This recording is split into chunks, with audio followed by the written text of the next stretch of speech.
보시는 말씀 같이 보겠습니다. 고린도후서 12장 1절에서 10절까지입니다. 고린도후서 12장 1절에서 12절까지입니다.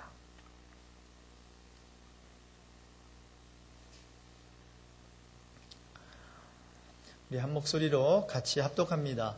무익하나마 내가 부득불 자랑하노니 주의 환상과 계시를 말하리라. 내가 그리스도 안에 있는 한 사람을 아노니 그는 14년 전에 셋째 하늘에 이끌려 간 자라. 그가 몸 안에 있었는지 몸 밖에 있었는지 나는 모르거니와 하나님은 아시느니라. 내가 이런 사람을 아노니 그가 몸 안에 있었는지 몸 밖에 있었는지 나는 모르거니와 하나님은 아시느니라. 그가 낙원으로 이끌려가서 말로 표현할 수 없는 말을 들었으니 사람이 가히 이르지 못할 말이로다. 내가 이런 사람을 위하여 자랑하겠으나 나를 위하여는 약한 것들 외에 자랑하지 아니하리라. 내가 만일 자랑하고자 하여도 어리석은 자가 되지 아니할 것은 내가 참말을 함이라. 그러나 누가 나를 보는 바와 내게 듣는 바에 지나치게 생각할까 두려워하여 그만두노라. 여러 계시를 받은 것이 지극히 크므로 너무 자만하지 않게 하시려고 내 육체에 가시 곧 사탄의 사자를 주셨으니 이는 나를 쳐서 너무 자만하지 않게 하려 하심이라. 이것이 내게서 떠나가게 하기 위하여 내가 3번 주께 간구하였더니 나에게 이르시기를 내 은혜가 내게 족하도다.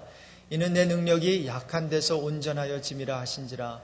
그러므로 도리어 크게 기뻐함으로 나의 여러 약한 것들에 대하여 자랑하리니 이는 그리스도의 능력이 내게 머물게 하려 함이라. 그러므로 내가 그리스도를 위하여 약한 것들과 능력과 궁핍과 박해와 공고를 기뻐하노니 이는 내가 약한 그때에 강함이라. 오늘은 고난에 대해서 생각해 보고자 합니다. 주님이 가야 되는 길과 저와 여러분이 가야 되는 길은 같은 길입니다. 이사야 53장 5절에 보면 그가 찔림은 우리의 허물을 인하며 그가 상함은 우리의 죄악을 인함이라. 그가 징계를 받음으로 우리가 평화를 누리고 그가 채찍에 맞음으로 우리가 나음을 입었다고 기록하고 있습니다. 자, 그래서 우리 주님이 십자가 고통을 당하시고 죽어주셨기 때문에 우리에게 이 같은 회복의 역사가 일어났습니다.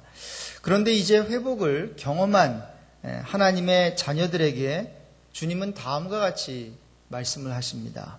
아무든지 나를 따라오려거든 자기를 부인하고 제 십자가를 지고 날마다 나를 쫓을 것이니라. 자, 여러분, 여기서 말하는 십자가 어떤 십자가일까요? 분명히 예수님께서는 저와 여러분의 죄값을 대신하셔서 저와 여러분을 대신하여 십자가를 지셨기 때문에 그 예수님이 지신 십자가는 우리가 질 수가 없는 것입니다. 무슨 말인가 하면 예수께서 그 십자가, 나의 십자가를 져주셔야 돼요. 날 대신해서 죽어주셔야 돼요. 그래야 우리에게 구원이 있습니다. 자, 그래서 예수님이 나를 위해서 죽어주신 십자가, 지신 십자가를 너희도 져라 라는 의미는 아니겠지요. 자, 그렇기 때문에 자기를 부인하고 날마다 제 십자가를 지고 나를 쫓으라 라고 하는 말은 우리 주님이 이미 우리의 십자가를 대신 져 주셨기 때문에 원래 우리가 져야 했던 그 십자가와는 다른 십자가일 것입니다. 우리가 원래 져야 했던 십자가는 죽음의 십자가죠. 그런데 그 십자가는 누가 져 주셨습니까? 예수님께서 져 주셨다라는 거죠. 자, 그렇다면 이제 주님께서 제 십자가를 지고 너 십자가를 지고 나를 쫓으라 라고 할 때 그 십자가는 어떤 십자가일까요? 죽음의 십자가가 아니라 그 십자가는 사명의 십자가입니다. 예수님에게는 십자가가 그분의 사명이었습니다. 그분의 사명은 인류의 죄를 담당하고 죽는 것이었습니다.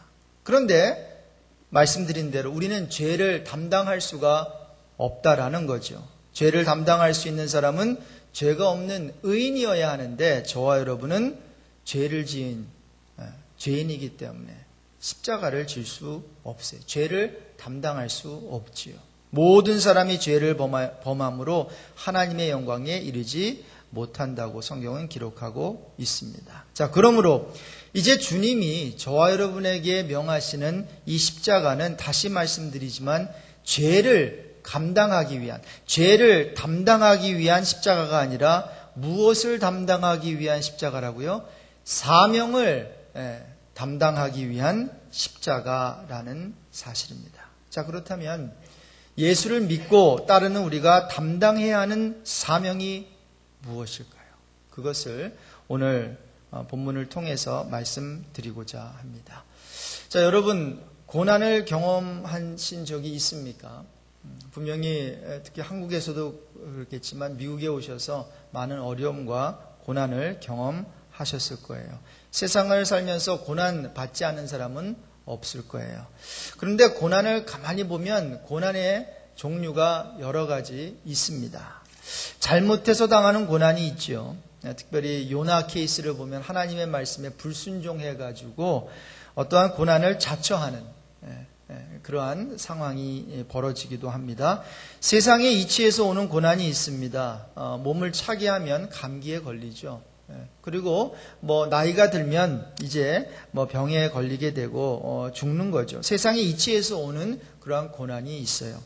마귀 때문에 오는 고난이 있습니다. 바로 욥의 케이스입니다. 그저 잘 살고 있는데 마귀가 와서 하나님을 부인하게 하려고 자꾸만 건드리는 거예요. 툭툭 건드리고 어려운 일도 생기게 하고 말이죠. 그래서 마귀가 고난의 원인이 될 수도 있다라는 거죠. 그뿐만이 아닙니다. 성경에 보면 남의 유익을 위한 고난이 있어요. 바로 예수님께서 당하신 고난입니다. 그는 고난을 받을 필요가 없으셨죠.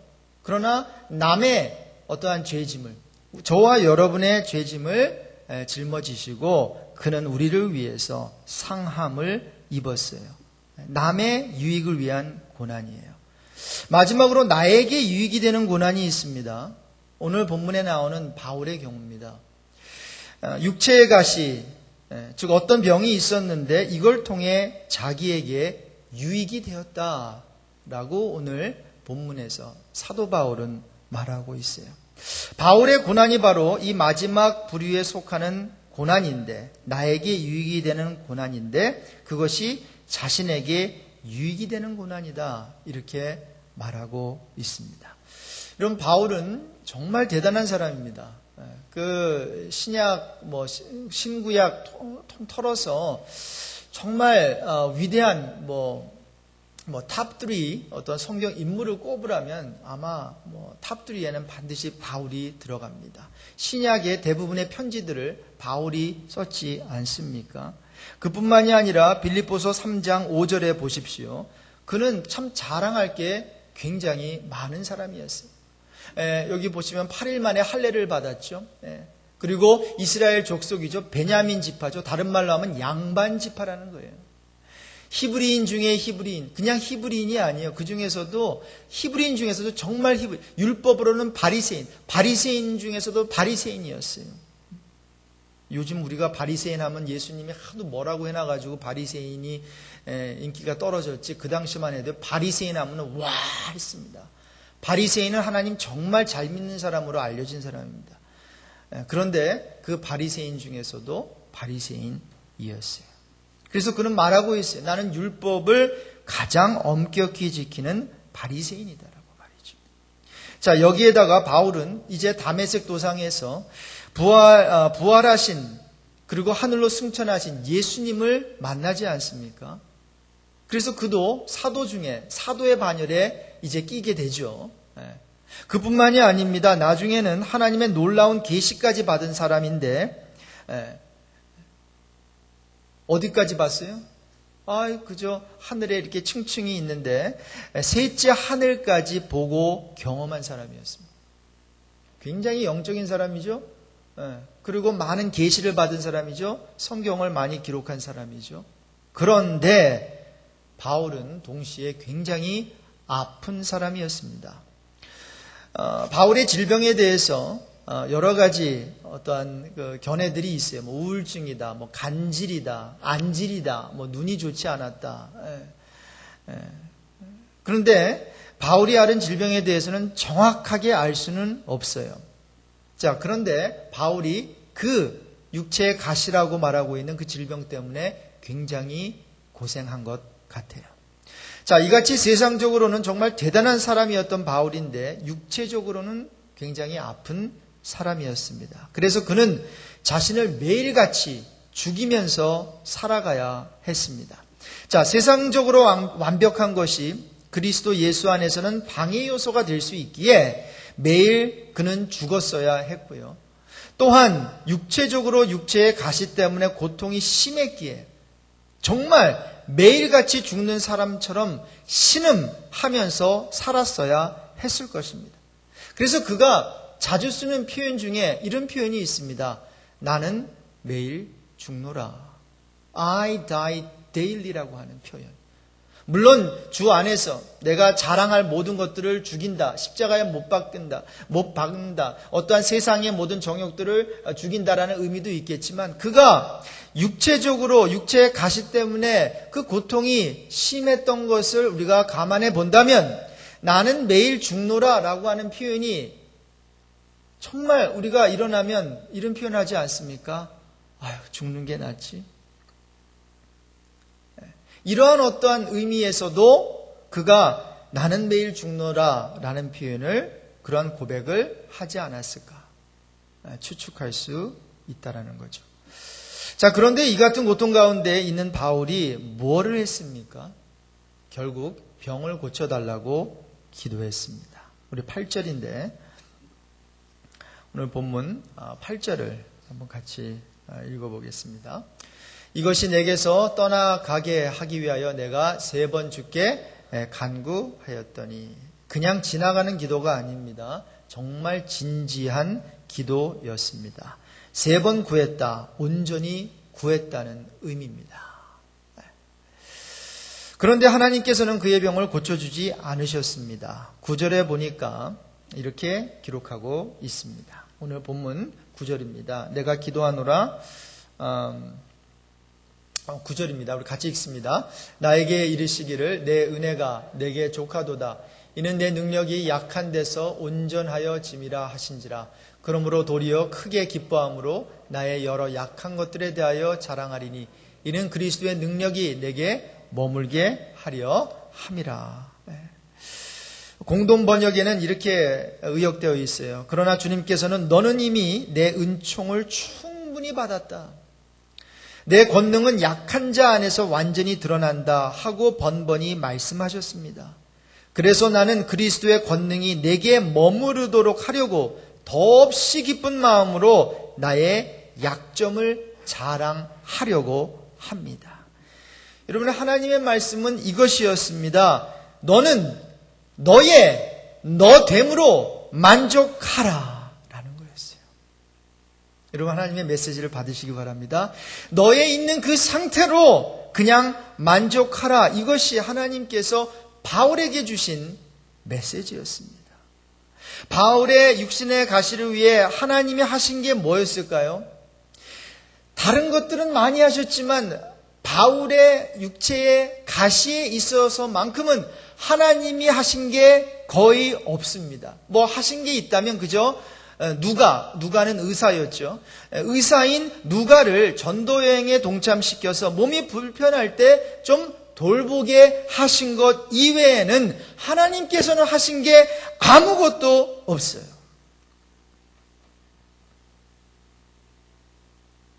어느 젊은 목사의 일기장에 이렇게 기록되어 있었습니다. 날 위해 기도해줘. 부족함을 많이 느끼거든. 육체의 가시가 있어서 그것이 날 겸손하게 하지만 또한 그게 날 아프게 해. 정말 싫거든. 그게 내 삶에, 내 살에 항상 그냥 박혀 있는 거야. 그것이 사역이 될 것을 알지만 이제 육체의 가시를 뽑아 버렸으면 좋겠어. 어느 한 젊은 목사의 일기장에 기록된 이 표현, 바로 바울의 어떤 마음의 표현 아니었을까요? 그래, 내 마음에, 내 육신에 박혀있는 가시가 사역으로, 사역이 더 잘 되기 위해서 하나님께서 남겨두신 어떠한 은혜의 자국일 수 있지만, 그러나 이 육체의 가시를 뽑아버렸으면 좋겠다라고 하는 그 마음, 이 젊은 목사의 마음뿐만이 아니라 사도 바울의 마음이었어요. 그런데 그 마음은 왠지 하나님께 전달되지 않은 것 같아요. 여러분, 그렇습니다. 우리의 삶은 항상 완전한 상태에 있지 않습니다. 그리고 이 세상을 살면서 우리는 항상 형통하도록 되어 있지 않습니다. 여러분, 이 두 가지 사실은 우리가 이 땅에 살고 있는 한 정말 하나님을 아무리 잘 믿어도 겸허하게 받아들여야 된다는 거죠. 왜 그럴까요? 거기에는 이유가 있습니다. 먼저 이 세상은 망가진 세상이기 때문에 그렇습니다. 여러분, 망가진 세상에 살면서 만약에 우리가 아무 문제 없이 형통하게 살고자 한다면 마치 그것은 죄 지은 상태로 에덴 동산에서 사는 것과 다를 바 없을 것입니다. 망가진 세상에서 저와 여러분이 완전하고 형통하다면 왜 천국이 필요하겠습니까? 더 나아가서 저와 여러분이 완전하지 못한데 죄 지은 상태로 에덴 동산에서 사는 것처럼 그렇게 완전하게 산다면 그거는 하나님의 뜻이 아닐 것입니다.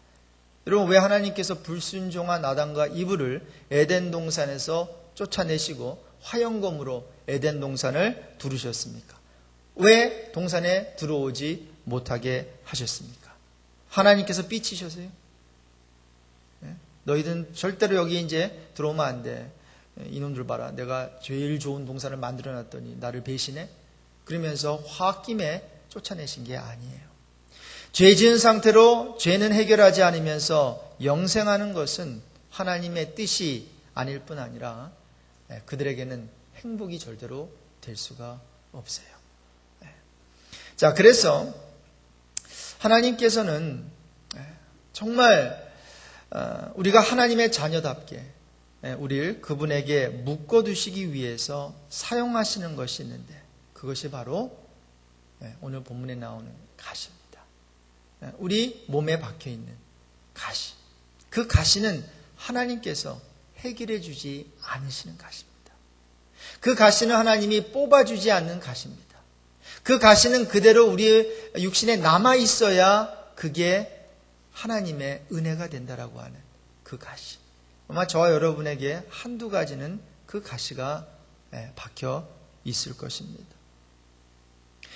그런데 우리가 기억해야 되는 것은 이같이 바울의 육체의 가시는 하나님이 바울을 미워하셔서 바울을 저주하셔서 그 육체의 가시를 허락하신 것이 아니라 하나님이 바울을 사랑하셨기 때문에 허락하셨다라고 하는 것입니다.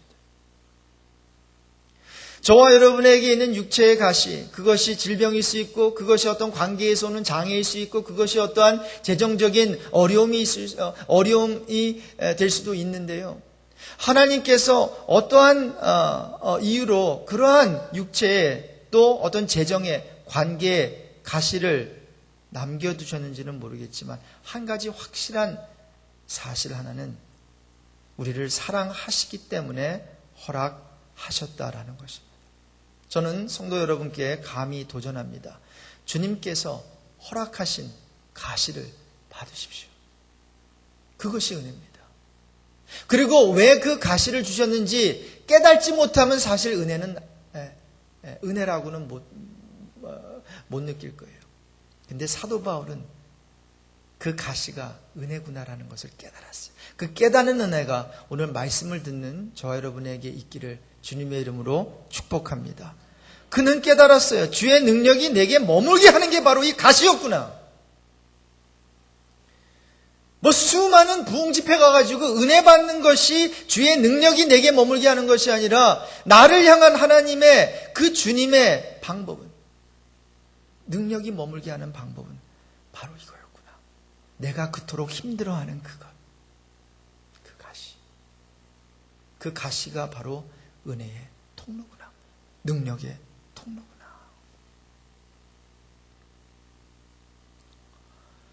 그래서 7절에서 10절까지 그 가시에 대해서 이렇게 이야기하고 있어요. 제가 공동 번역으로 의역된 성경인데 공동 번역으로 한번 읽어보겠습니다. 내가 굉장한 계시를 받았다 해서 잔뜩 교만해질까 봐 하나님께서 내 몸에 가시로 찌르는 것 같은 병을 하나 주셨습니다. 그것은 사탄의 하수인으로서 나를 줄곧 괴롭혀 왔습니다. 그래서 나는 교만에 빠지지 않게 되었습니다. 나는 그 고통이 내게서 떠나게 해주시기를 주님께 3번이나 간청하였습니다. 그러나 주님께서는 너는 이미 내 은총을 충분히 받았다. 내 권능은 약한 자 안에서 완전히 드러난다 하고 번번이 말씀하셨습니다. 그래서 나는 그리스도의 권능이 내게 머무르도록 하려고 더없이 기쁜 마음으로 나의 약점을 자랑하려고 합니다. 나는 그리스도를 위해서 약해지는 것을 만족하게 여기며 모욕과 빈곤과 박해와 곤궁을 달게 받습니다. 그것은 내가 약해졌을 때 오히려 나는 강하기 때문입니다. 자, 그래서 여러분, 고난 가운데 처해 있을 때에 우리 자신에게 물어야 하는 아주 중요한 질문 3가지가 있습니다. 첫 번째는 나의 나됨은 노력인가 은혜인가? 이 질문입니다. 다른 말로 하면 내가 스스로 이렇게 내가 된 것인가? 라는 질문이에요. 내가 지금 나 된 상태가 좋은 상태든 나쁜 상태든 나의 나됨은 내가 지금 이렇게 된 것은 스스로 된 것이 아니라 하나님의 은혜입니다. 이 고백이 필요합니다. 고난감. 여러분, 이것이 간증입니다. 간증은 잘된 것만 이야기하는 것이 아닙니다. 나 이토록 망가졌습니다. 나 이토록 괴롭습니다. 나 이토록 아픕니다. 노력해도 안 됩니다. 내가 이렇게 되려고 된 게 아닙니다. 그러면서 결론은 어떻게 합니까? 하나님의 은혜입니다. 여러분, 잘된 것도 하나님의 은혜이지만 안 된 것도 내가 선택한 게 아니지 않습니까? 사도 바울이 자신의 육체의 가시를 막 박았습니까? 아니지 않습니까? 그런데 그는 그렇게 얘기하고 있는 거예요. 나의 나됨은 뭐 잘난 그런 부분이 아니라 내가 지금 육체의 가시를 경험하고 있는 이 상태는 은혜다라는 거예요. 그래서 고린도전서 15장 10절에 사도 바울은 이렇게 말하고 있습니다. 같이 읽습니다. 그러나 내가 나 된 것은 하나님의 은혜로 된 것이니 내게 주신 그의 은혜가 헛되지 아니하여 내가 모든 사도보다 더 많이 수고하였으나 내가 한 것이 아니요 오직 나와 함께 하신 하나님의 은혜로라. 우리의 상태가 어떤 상태이든 간에 지금 내가 이렇게 된 것은 하나님의 은혜입니다. 굵은 가시가 여전히 박혀 있어도 뽑힐 가능성이 전혀 보이지 않아도 나의 나된 것은 하나님의 은혜입니다. 두 번째로 고난 가운데 놓이게 될 때 우리에게 물어야 되는 중요한 질문이 있습니다. 나의 나됨은 상처인가 유익인가? 다른 말로 하면 내가 이렇게 된 게 불행인가 행복인가? 사도 바울은 자기가 그렇게 된 게 불행이 아니라 다행이다라고 말하고 있어요. 사도 바울은 그의 상처가 육체의 가시가 상처가 아니라 유익이다. 불행이 아니라 행복이다. 나의 나됨은 유익이다라고 고린도후서 12장 오늘 본문 9절 10절에서 말하고 있지 않습니까? 9절과 10절 엄청난 고백이죠. 이것이 간증입니다. 이것이 간증입니다. 다시 한번 읽어볼까요? 나에게 이르시기를 내 은혜가 내게 족하도다. 이는 내 능력이 약한 데서 온전하여 짐이라 하신지라. 그러므로 도리어 크게 기뻐함으로 나의 여러 약한 것들에 대하여 자랑하리니 이는 그리스도의 능력이 내게 머물게 하려 함이라. 그러므로 내가 그리스도를 위하여 약한 것들과 능력과 궁핍과 박해와 곤고를 기뻐하노니 이는 내가 약한 그때의 강함이라. 되어지는 거 아무것도 없죠? 약한 게 뭐가 좋습니까? 능력받는 거, 궁핍, 박해, 곤고가 뭐가 좋습니까? 그런데 이런 것들을 기뻐한다는 거예요. 이런 것들이 뭔가 문제가 있어가지고 빨리 픽스해가지고 이제 능력에서, 궁핍에서 벗어나야지, 박해와 곤고에서 벗어나야지, 약한 것에서 이제 강하게 돼야지라고 하는 것이 아니라 그 상태가 바로 그 상태가 은혜의 상태요. 가장 강한 상태다. 가장 유익한. 그러므로 나는 유익을 누리고 있다. 이렇게 말하고 있는 것입니다. 바울이 경험한 가시의 유익 3가지 말씀드리겠습니다. 첫 번째, 그는 겸손하게 되었습니다. 그는 겸손하게 되었습니다. 7절에 여러 계시를 받은 것이 지극히 크므로 너무 자만하지 않게 하시려고 내 육체에 가시 곧 사단의 사자를 주셨으니 이는 나를 쳐서 너무 자만하지 않게 하려 하심이라. 그는 교만에 빠지지 않게 되었습니다. 두 번째로 그는 기도하게 되었습니다. 바울이 경험한 가시의 유익이죠. 그는 하나님을 찾게 되었어요. 만약에 그거 아니었다면 기도 안 했겠죠. 그 부분에 있어서만큼은. 그러나 그는 아팠기 때문에 하나님을 찾게 되었어요. 그뿐만이 아닙니다. 그는 만족하게 되었습니다. 10절에 있는 대로 만족하게 되었어요. 어떤 상황 속에서도 자족할 수 있는 비결을 터득하게 되었던 것입니다.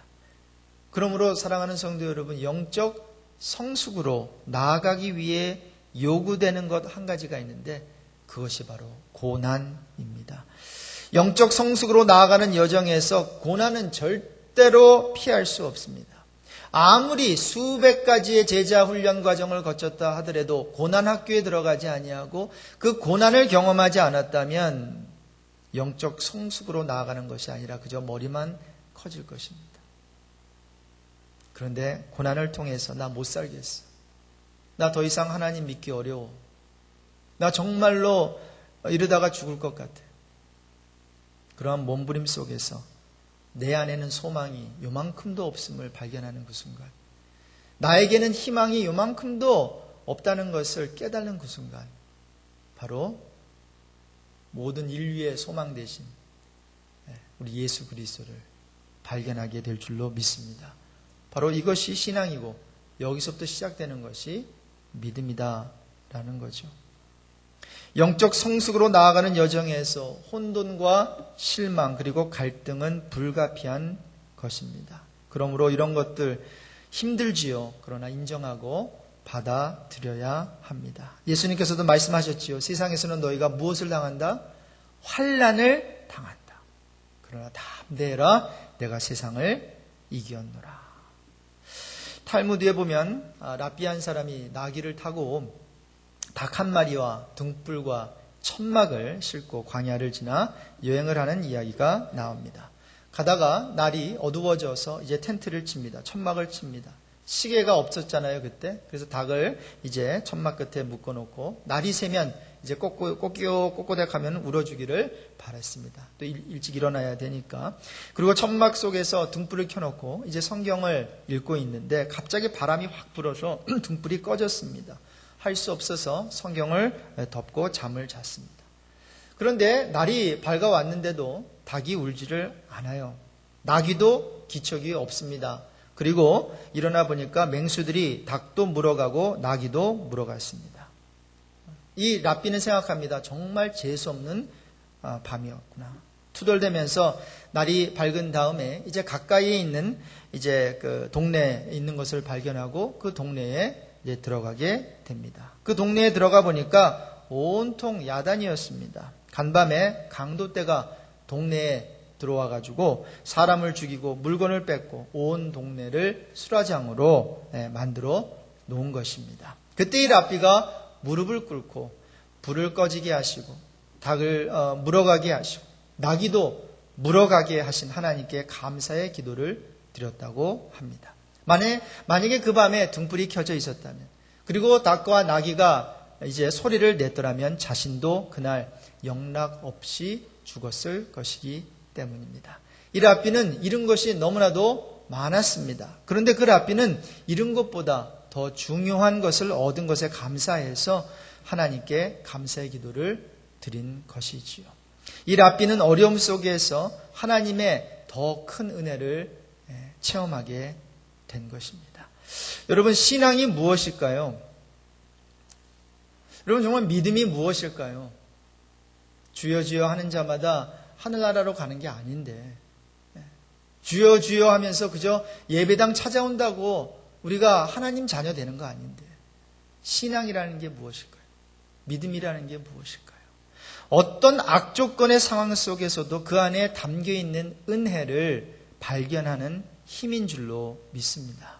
어떠한 힘든 상황 속에서도 그 안에 담겨있는 은혜가 뭘까? 이것을 발견하는 힘, 그 안에 담겨있는 하나님의 뜻을 발견하는 힘, 어떤 상황 속에서도 이것이 신앙 아니겠습니까? 어린아이가 부모의 손을 잡고 불평 없이 따라가는 것처럼 하나님이 우리를 어디로 인도하실지 잘 모르지만, 그러나 as long as He is holding my hand, 하나님께서 우리의 손을 잡고 있는 한 어딜 어떻게 가는지 잘 모를 수 있지만 하나님 아버지께서 나의 손을 잡고 계시니 그분의 지혜와 능력을 믿고 아무 의심 없이 기쁨으로 따라가는 것이 신앙이고 믿음입니다.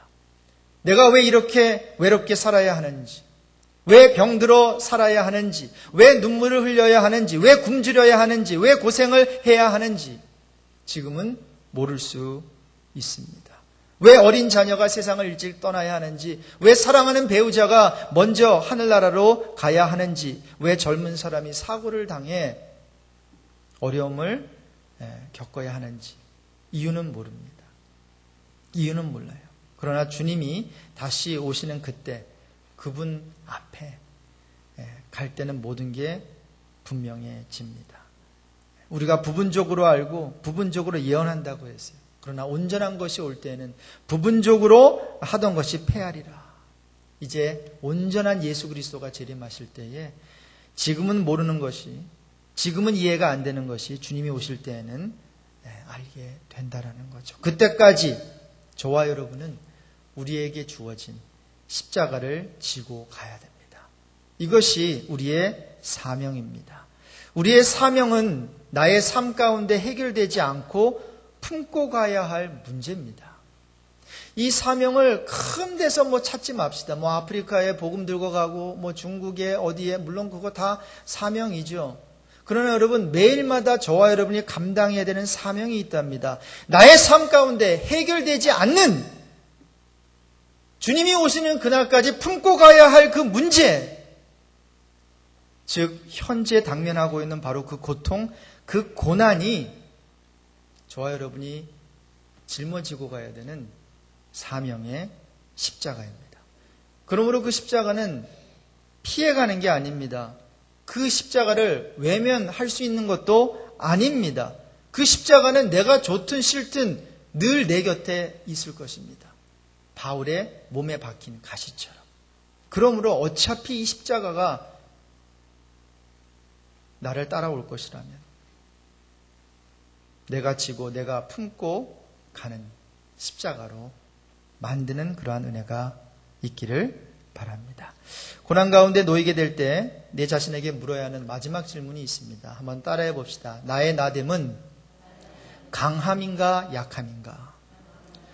이 질문은 무슨 질문인가 하면 내가 강할 때 강한 것인가 약할 때 강한 것인가? 이 질문입니다. 사도 바울은 나의 나됨은 약함이다라고 말하면서 내가 온전할 때 강한 것이 아니라 내가 연약할 때 강하다. I am who I am through my weakness라고 말하고 있어요. 10절에 그러므로 내가 그리스도를 위하여 약한 것들과 능욕과 궁핍과 핍박과 곤란을 기뻐하노니 이는 내가 약할 그때에 곧 강함이니라. 바울은 무엇을 강함이라고 하고 있습니까? 능력이 아니라 연약함을 강함이라고 합니다. 축복이 아니라 슬픔을 강함이라 합니다. 성공이 아니라 실패를 강함이라 합니다. 그럼 왜 이런 것들이 강함일까요? 레리 크랩이라고 하는 분이 지상에서 가장 안전한 곳이라는 책을 썼는데 그 책 내용 중에 보면 이렇게 기록하고 있습니다. 영적 공동체에 있는 것은 세상의 순서와 반대된다. 사람들을 움직이는 것은 우리의 능력이 아니라 연약함이다. 우리가 받은 축복이 아니라 우리의 슬픔이다. 우리의 성공을 자랑하는 것이 아니라 우리의 실패를 인정할 때 우리는 희망 가운데서 하나로 묶여진다. 오늘 주일학교에서 주일학교 선생님과 학생과의 대화의 내용을 소개하면서 오늘 말씀을 마치겠습니다. 주일학교에서 아이들이 선생님에게 질문합니다. 하나님의 음성을 어떻게 들을 수 있어요, 선생님? 선생님이 대답합니다. 아주 좋은 질문이구나. 말씀 읽어야 돼. 기도해야 돼. 그리고 열심히 성경 공부도 하고, 그리고 계시, 환상, 어떤 이런 것들을 통해서 하나님의 음성을 들을 수 있지. 그런데 가장 강력하고 분명하고 또 또렷하고 오래도록 지속되는 방법이 있는데 그것은 바로 실패와 실수, 낭만과 좌절 가운데서도 하나님을 신뢰함으로 망할 것을 각오하고서라도 전진해 가는 거야. 망할 것을 각오하고서라도 하나님을 신뢰함으로 앞으로 전진해 가는 거야. 아이들이 질문을 합니다. 선생님, 안 망하려고 하나님 말씀 듣는 거 아니에요? 선생님이 말씀합니다. 아니, 하나님 말씀 순종하려고 듣는 건데 하나님이 너 망해라 그러면 말씀 안 들으려고 순종하지 않으려면 왜 하나님의 뜻을 묻지? 이 학생과 어린 학생들과 선생님의 대화 가운데 정말 저와 여러분이 마음속에 담아야 되는 굉장히 중요한 진리 한 가지가 있다고 믿습니다. 왜 하나님의 뜻을 묻고 있는가? 하나님께서 망하라고 하면 말씀 안 들으려고, 하나님 말씀 순종하려고 듣는 건데 그것이 망함이든 흥함이든 하나님이 망하라고 하면 망하는 것이 우리에게 유익이요, 흥하라고 하면 흥하는 것이 또 하나님께 영광이요.